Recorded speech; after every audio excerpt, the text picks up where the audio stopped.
ओम नमो भगवते वासुदेवाय।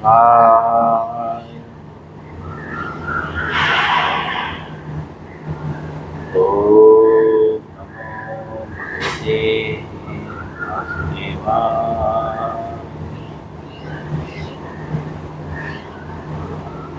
ओम नमो भगवते वासुदेवाय।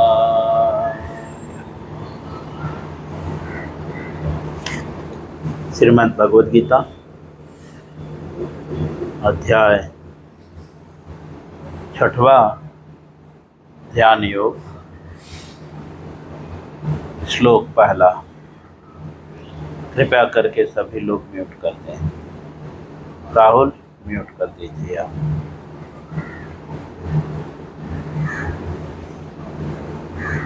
राहुल जी आपको भी म्यूट करना पड़ेगा।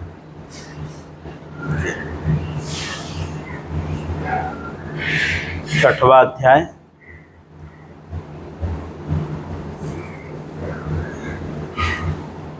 ध्यान योग। श्री भगवान उवाच। श्री भगवान ने कहा। हम श्लोक पढ़ेंगे। पहला श्लोक।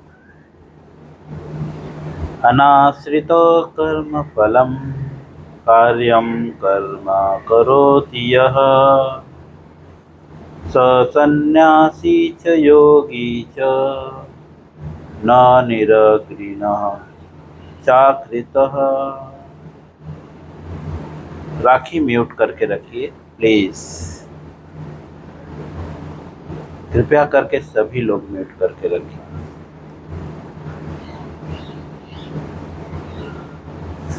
पुनः श्लोक पढ़ेंगे। अनाश्रितः कर्म फलम कार्यं कर्म करोति यः स सन्न्यासी च योगी च न निरग्निनः चाकृतः। पुनः अनाश्रितः कर्म फलम कार्यं कर्म करोति यः स सन्न्यासी च योगी च न निरग्निनः चाकृत्यः। शब्दार्थ श्रील प्रभुपाद जी के द्वारा अनुवाद और तात्पर्य। शब्दार्थ। श्री भगवान उवाच। श्री भगवान ने कहा। अनाश्रितः शरण ग्रहण किए बिना कर्म फल की शरण ग्रहण किए बिना। किसकी शरण ग्रहण किए बिना? कर्म फलों की। कार्यम कर्तव्य, कर्म कर्म, करोति करता है, यह जो, सह वह, सन्यासी सन्यासी, च भी, योगी योगी, च भी, न नहीं, निरह रहित, अग्नि अग्नि, न तो, च भी, अक्रिय क्रिया ही। अनुवाद श्रील प्रभुपाद जी हमें समझाते हैं। इसी को अच्छे से लिखते हुए श्री भगवान ने कहा अर्जुन से, जो पुरुष अपने कर्म के प्रति अनासक्त रहता है, अर्थात वह कर्म करता है लेकिन उसके प्रति अनासक्त रहता है, और जो अपने कर्तव्य का पालन करता है,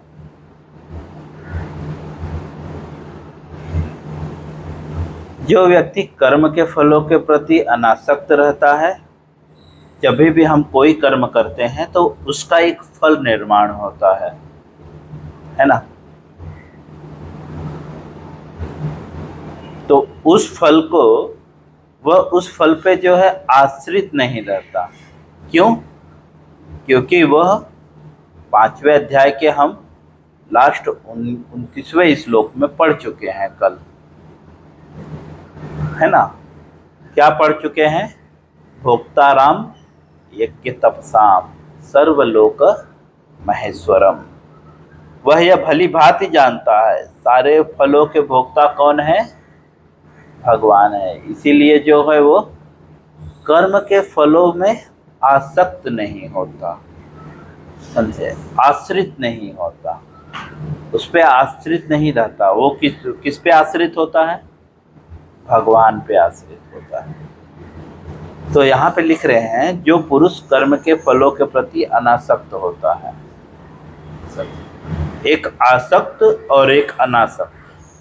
आसक्त का मतलब अटैचमेंट और अनासक्त का मतलब डिटैचमेंट। तो वह कर्म तो करता है लेकिन उस कर्म के फलों के प्रति वो डिटैच होता है, अटैच नहीं होता। और जो अपने कर्तव्य का पालन करता है वह दूसरे के कर्तव्य का पालन नहीं करता। जो उसका कर्तव्य है वह उस कर्तव्य का पालन करता है। लेकिन यह कर्तव्य निर्धारित कौन करेगा? हर व्यक्ति का अपना कर्तव्य है, लेकिन वह कर्तव्य किसके अनुसार? भगवान बताते हैं, समझे? नियत कर्म। कर्तव्य मतलब जो मेरे लिए निर्धारित कर्म है, समझे? जैसे बाल्य अवस्था में बच्चा स्कूल जाता है तो उसका कर्तव्य क्या है? पढ़ाई करना। युवा अवस्था में जब वो पढ़ाई करके आगे बढ़ता है तो उसका कर्तव्य क्या है? नौकरी करना। नौकरी करके जो है परिवार का भरण पोषण करना। जब वो विवाह करता है तो वह कई कर्तव्यों से बचता है ना? पिता के कर्तव्य से, पति के कर्तव्य से, है ना? पुत्र के कर्तव्य से। पुत्र के कर्तव्य है ना? तो जो कर्तव्य का पालन करता है वही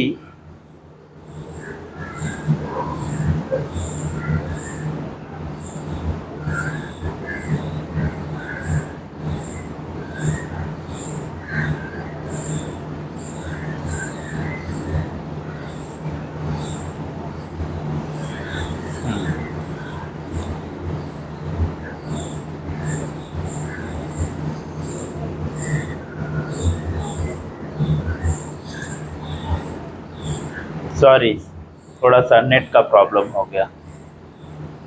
आवाज़ आ रही है सबको मेरी?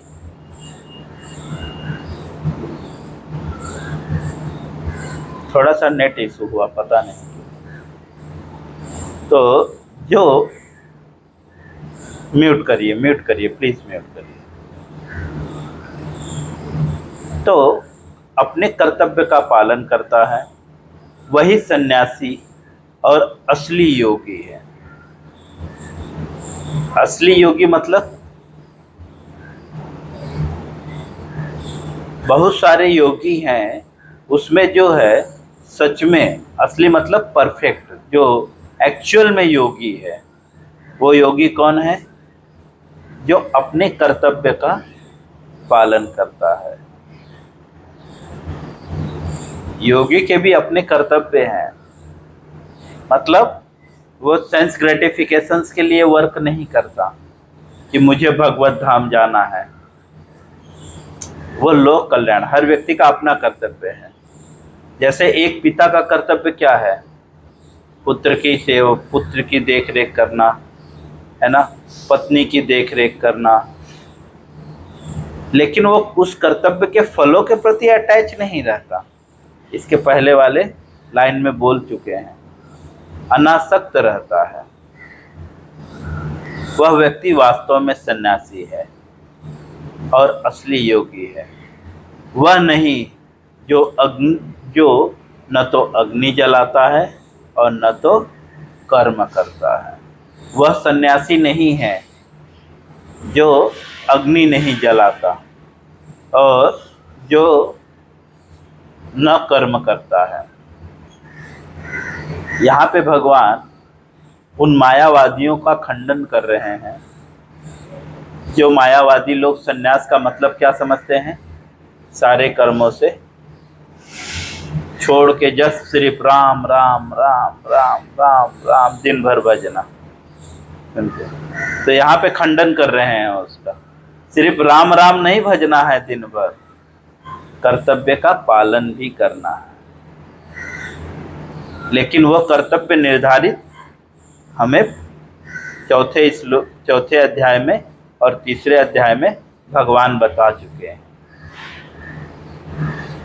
इसीलिए भगवान जो है चौथे अध्याय के जो है 16वें श्लोक में बताते हैं कि कर्म क्या है और अकर्म क्या है, मतलब क्या करना चाहिए क्या नहीं करना चाहिए। इसे निश्चित करने में बुद्धिमान व्यक्ति भी जो है मोहित हो जाता है। अतः मैं तुमको बताऊंगा कि कर्म क्या है।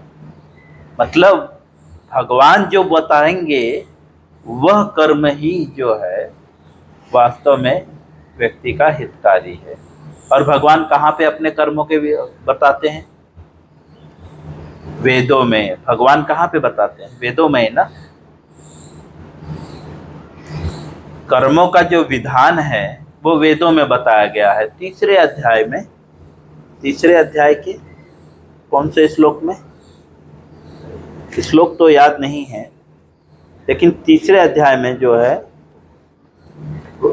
भगवान बताते हैं कि नियत कर्मों का जो है उल्लेख जो है, हाँ, तीसरे अध्याय के 15वें श्लोक में वेदों में नियत कर्मों का विधान है। मैं अनुवाद पढ़ रहा हूँ क्योंकि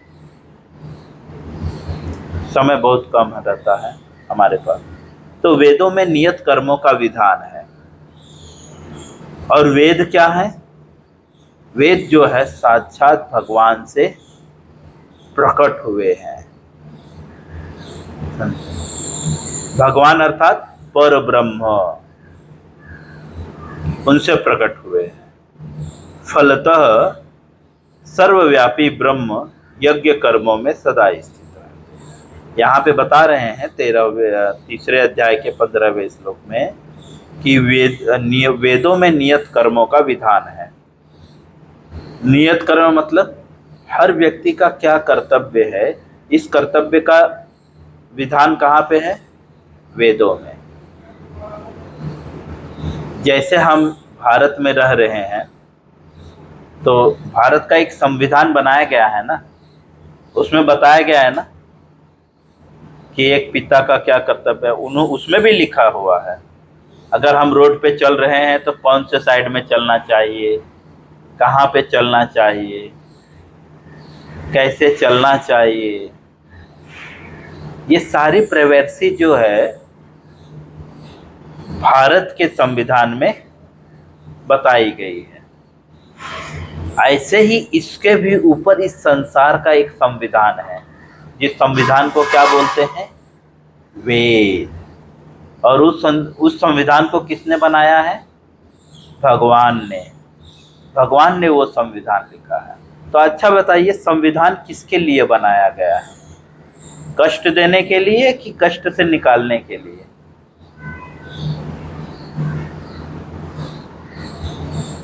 जी, अगर हम संविधान के अनुसार गाड़ी चलाएं तो एक्सीडेंट होगा? नहीं होगा, है ना।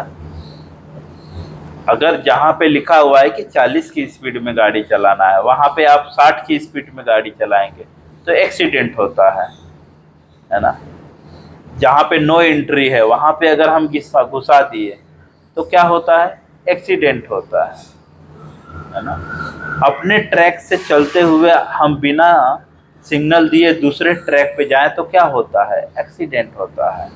तो इसीलिए जो है संविधान में बताया गया है कि अगर आप अपने ट्रैक से दूसरे ट्रैक पे चेंज कर रहे हैं तो सबसे पूर्व क्या करना होगा? सिग्नल देना होगा, है ना। ये भी संविधान में लिखा हुआ है। बहुत सारे सेक्शन है, उसमें यह भी लिखा हुआ है। ऐसे ही जो है वेदों में मनुष्य के कर्तव्य के पालन करने के विषय में बताया गया है कि प्रत्येक मनुष्य का क्या कर्तव्य है। भगवान भगवत गीता में बताते हैं ना कि गुण कर्म विभाग सह, मैं जो है मनुष्यों को उनके गुण और कर्म के द्वारा विभाजित किया हूँ। तो इसीलिए हर व्यक्ति का एक कर्तव्य नहीं हो सकता। हो सकता है क्या? नहीं, समय पे उसके कर्तव्य चेंज होने होंगे। और जो व्यक्ति इस कर्तव्य का पालन करता है, जैसे वृद्धावस्था में है ना ब्रह्मचर्य, यंग अवस्था में जब भी वो यंग है तो ब्रह्मचर्य का पालन करें, उसके बाद गृहस्थ, वानप्रस्थ, संन्यास, यह जो है वेदों में ऐसे अलग अलग कर्तव्य हैं। ब्रह्मचारी का कर्तव्य क्या है? यजन याजन, पठन पाठन, यज्ञ करना और यज्ञ कराना, पठन पाठन, पढ़ना और पढ़ाना। ऐसे ही क्षत्रिय का धर्म क्या है? समाज में जो है व्यवस्थाओं को बनाए रखना, चोर उचक्कों को पकड़ना, उन्हें पनिशमेंट देना। सन्यासी का क्या धर्म है? प्रत्येक घर में जा जाकर लोगों को आध्यात्मिक ज्ञान का उपदेश देना, यह सन्यासी का धर्म है। यह तो मैं बहुत शॉर्टकट में बता रहा हूँ क्योंकि हमें आगे भी बढ़ना है। ज़्यादा विस्तार में जाएंगे तो हम एक श्लोक को 4 दिन लेना पड़ेगा फिर। तो वह वास्तव में सन्यासी है जो अपने कर्तव्य का पालन करे। आजकल लोग जो सन्यासी बनते हैं वे लोग सोचते हैं कि कुछ कर्म नहीं करना चाहिए। सन्यासी मतलब हम भी घर में कभी कभी कुछ लोग मंदिर में आते बोलते हैं हमें सन्यास लेना है, बहुत परेशान हो चुके हैं गृहस्थ जीवन से। तो गृहस्थ जीवन परेशानी नहीं है। अगर हम अपने कर्तव्य का पालन करें तो परेशान होंगे ही नहीं। हम परेशान कब हो रहे हैं? जब हम हमारे कर्तव्य का पालन नहीं कर रहे हैं, तब हमें परेशानियों का सामना करना पड़ रहा है। अब श्रील प्रभुपाद जी तात्पर्य में हमें समझाते हैं। इस अध्याय में भगवान बताते हैं कि अष्टांग योग पद्धति मन तथा इंद्रियों को वश में करने का साधन है। जो अष्टांग योग है जो वह मन तथा इंद्रियों को वश में करने का साधन है, किंतु इस कलयुग में सामान्य जनता के लिए इसे संपन्न कर पाना अत्यंत कठिन है। सामान्य जनता मतलब जो ज़्यादा बुद्धिमान नहीं है, बस वो अपने जीवन में ही व्यस्त है, तो उनके लिए जो है यह अष्टांग योग कर पाना कठिन है बहुत।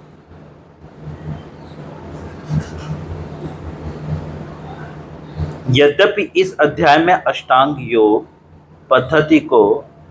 पद्धति की स्तुति की गई है। प्रभुपाद जी बोल रहे हैं यद्यपि इस अध्याय में जो है अष्टांग योग की स्तुति की गई है, मतलब ग्लोरिफिकेशन किया गया है, किंतु भगवान बल देते हैं कि कर्म योग या कृष्ण भावनामृत कर्म करना इससे ज़्यादा श्रेष्ठ है। प्रभुपाद जी बोल रहे हैं कि भगवान बल देते हैं कि कर्म योग अर्थात भगवान के लिए कर्म करना, कृष्ण भावनामृत मतलब भगवान के लिए करना, मतलब कि अष्टांग योग सिर्फ अपने इंद्रियों को कंट्रोल करने के लिए नहीं करना है, कृष्ण के लिए करना है। कृष्ण भावना भावित का मतलब क्या है? वह प्रत्येक कर्म जो है कृष्ण के लिए करता है। 5वें अध्याय के हम 8वें 9वें श्लोक में पढ़ चुके हैं। वह उठता है, बैठता है, खाता है, पीता है, सोता है, आँख खोलता है, बंद करता है ना? वो किसके लिए करता है? वह यह प्रत्येक जानता रहता है कि मैं करता नहीं हूँ। तो यहाँ पे बता रहे हैं कि अष्टांग योग से भी श्रेष्ठ क्या है? कृष्ण भावनामृत कर्म। अर्थात अगर वो अष्टांग योग कर रहा है तो किसके लिए करना चाहिए? कृष्ण के लिए करना चाहिए। समझे? आगे, इस संसार में प्रत्येक मनुष्य अपने परिवार के पालनार्थ तथा अपनी सामग्री की रक्षार्थ कर्म करता है, किंतु कोई भी मनुष्य बिना किसी स्वार्थ, किसी व्यक्तिगत तृप्ति के, चाहे वह तृप्ति आत्म केंद्रित हो या व्यापक, कर्म नहीं करता। प्रभुपाद जी बता रहे हैं कि इस संसार में जो है मनुष्य अपने परिवार का जो है पालन करने के लिए, पालनार्थ मतलब पालन करने के लिए, और जो है सामग्री रक्षार्थ, सामग्री मतलब जो परिवार के लिए जो वस्तुएं हैं उसकी रक्षा के लिए जो है कर्म करता है, किंतु कोई भी मनुष्य बिना किसी स्वार्थ के जो है किसी व्यक्तिगत तृप्ति के, चाहे वह तृप्ति आत्म केंद्रित या व्यापक, कर्म नहीं करता। वो ऐसा कोई भी कर्म नहीं करता जो निजी इंद्रिय तृप्ति से संबंधित ना हो, है ना? हम ऐसा कोई कर्म करते हैं क्या जो हमें फायदा ना हो? नहीं ना। यहाँ तक कि लिख रहे हैं आत्म केंद्रित। कहीं कहीं पे तो हम सोचते हैं कि मैं अपने आत्मा के लिए कर रहा हूँ। ये भी तो एक तरह से आसक्ति है ना, आश्रित है ना। हम आश्रित हैं कि ये कर्म करेंगे तो हम जो है ये फल प्राप्त होगा। पूर्णता की कसौटी है कृष्ण भावनामृत कर्म करना। प्रभुपाद जी बोल रहे हैं कि इन सब कर्मों की पूर्ण कसौटी क्या है? कृष्ण भावनामृत कर्म करना। मतलब ये जो कर्म हम कर रहे हैं परिवार के रक्षा के लिए, समाज की रक्षा के लिए, या हमारे संपत्ति जो है, सामग्री जो है हमारे परिवार को चलाने के लिए, उसकी रक्षा के लिए जो कर्तव्य कर रहे हैं, इन सारी चीजों में कृष्ण भावनामृत कर्म ज्यादा श्रेष्ठ है। आगे, कर्म के फलों का भोक्ता भोग करने उद्देश्य से नहीं। जो व्यक्ति कर्म के फलों को भोग करने के उद्देश्य से कर्म करता है वो नहीं ज्यादा श्रेष्ठ है। कृष्ण भावनामृत में कर्म करना प्रत्येक व्यक्ति का कर्तव्य है, क्योंकि सभी लोग परमेश्वर के अंश हैं। शरीर के अंग पूरे शरीर के लिए कार्य करते हैं, शरीर के अंग अपनी तृप्ति के लिए नहीं। प्रभुपाद जी उदाहरण दे रहे हैं कि जिस प्रकार के से शरीर के प्रत्येक अंग जो है शरीर के लिए कार्य करते हैं, पूरे शरीर के लिए कार्य करते हैं, सिर्फ अपनी इंद्रिय तृप्ति के लिए नहीं। इसी तरह से मनुष्य को सिर्फ जो है स्वयं की इच्छा पूर्ति के लिए कर्म नहीं करना चाहिए, क्योंकि वह भगवान का अंश है। भगवान का अंश होने के कारण उसको प्रत्येक कर्म जो है भगवान के लिए करना चाहिए। समझे?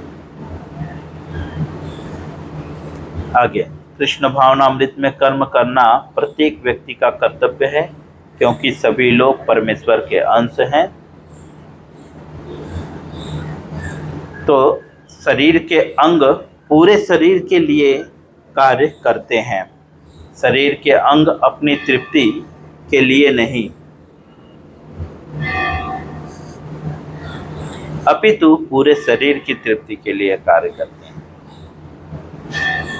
प्रभुपाद जी लिख रहे हैं यहाँ पे, और स्पष्ट से मैं बोलूँगा। प्रभुपाद जी बता रहे हैं कि सभी लोग भगवान के अंश हैं, है ना। तो जिस प्रकार से शरीर जो है, शरीर का एक अंग पूरे शरीर के लिए कार्य करता है, तो इनडायरेक्टली बता रहे हैं कि जो कृष्ण भावना भावित व्यक्ति है ना, उसको सबके लिए कार्य करना चाहिए, पर्टिकुलर अपने लिए कार्य नहीं करना चाहिए। जैसे कि श्रील प्रभुपाद जी मंदिर मंदिर क्या सिर्फ अपने लिए प्रसाद बनाता है? नहीं ना, इतने सारे पब्लिक आते हैं, उनके लिए भी प्रसाद बनाता है, उनको भी डिस्ट्रीब्यूट करता है। वो सिर्फ अपने खाने के लिए नहीं बनाता। आप किसी भी मंदिर में जाएंगे तो उन लोग जो है आपको भी बुला लेंगे खाने के लिए।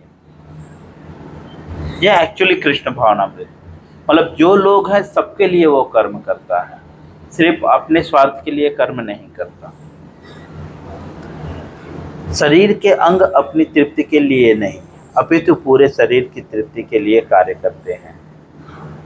इसी प्रकार जो जीव अपनी तृप्ति के लिए नहीं अपितु पर ब्रह्म की तृप्ति के लिए कार्य करता है, वही पूर्ण सन्यासी या पूर्ण योगी है।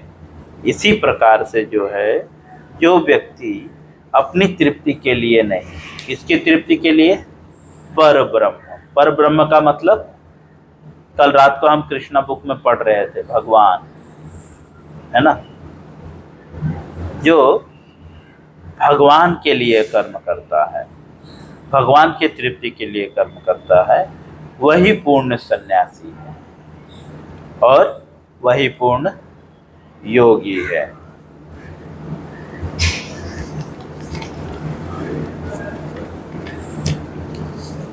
आगे के तात्पर्य को हम कल पढ़ेंगे।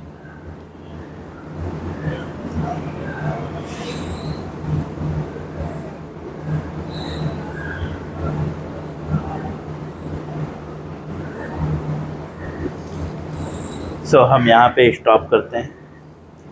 आगे का पैराग्राफ के तात्पर्य को हम कल पढ़ेंगे। हरे कृष्णा। इससे संबंधित किसी का कोई प्रश्न है?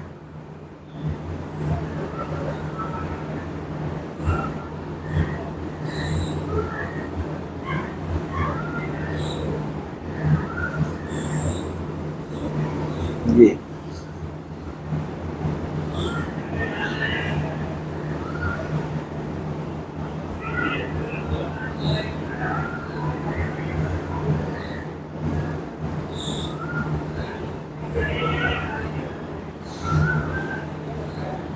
अभी तो नहीं, पहले समझना है।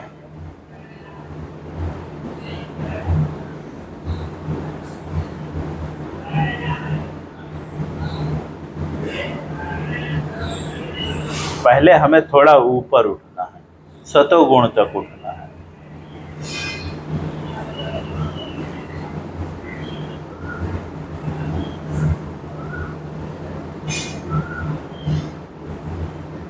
प्रभुपाद जी लिखते हैं, जो व्यक्ति कृष्ण भावना भावित थे, उस पिछले श्लोक के तात्पर्य में हम पढ़ चुके हैं, वो सागर्य योग कर लेता है।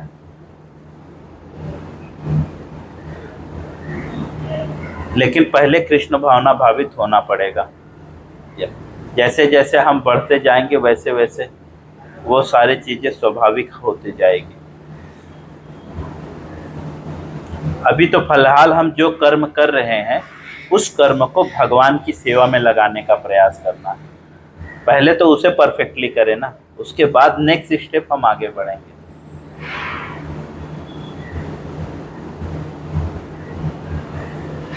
जैसे कोई कीचड़ में गिरा हुआ है और हम उसे बोले कि अगर वो बोले मुझे नहाना है, कीचड़ साफ करना है, तो हम क्या बोलेंगे?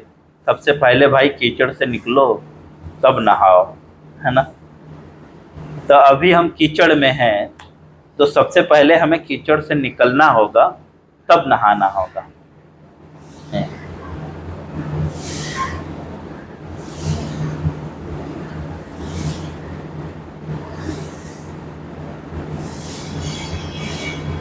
समझ में आ गया मैंने क्यों मना किया?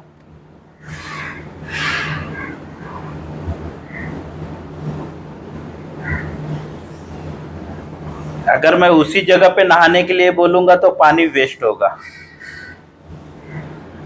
है ना। कीचड़ में खड़े होकर अगर नहाएंगे तो पानी वेस्ट होगा, क्योंकि कीचड़ में कीचड़ लगेगा ही, है ना। इसीलिए पहले हमें कीचड़ से निकलना है।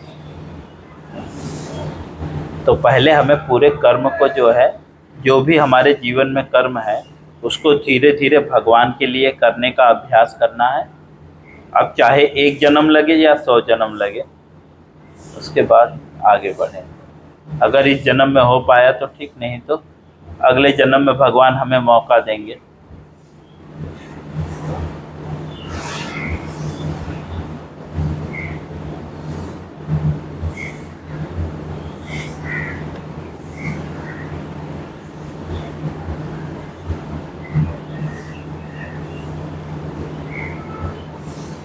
ठीक है, तो हम यहाँ पे स्टॉप करते हैं। हरे कृष्णा।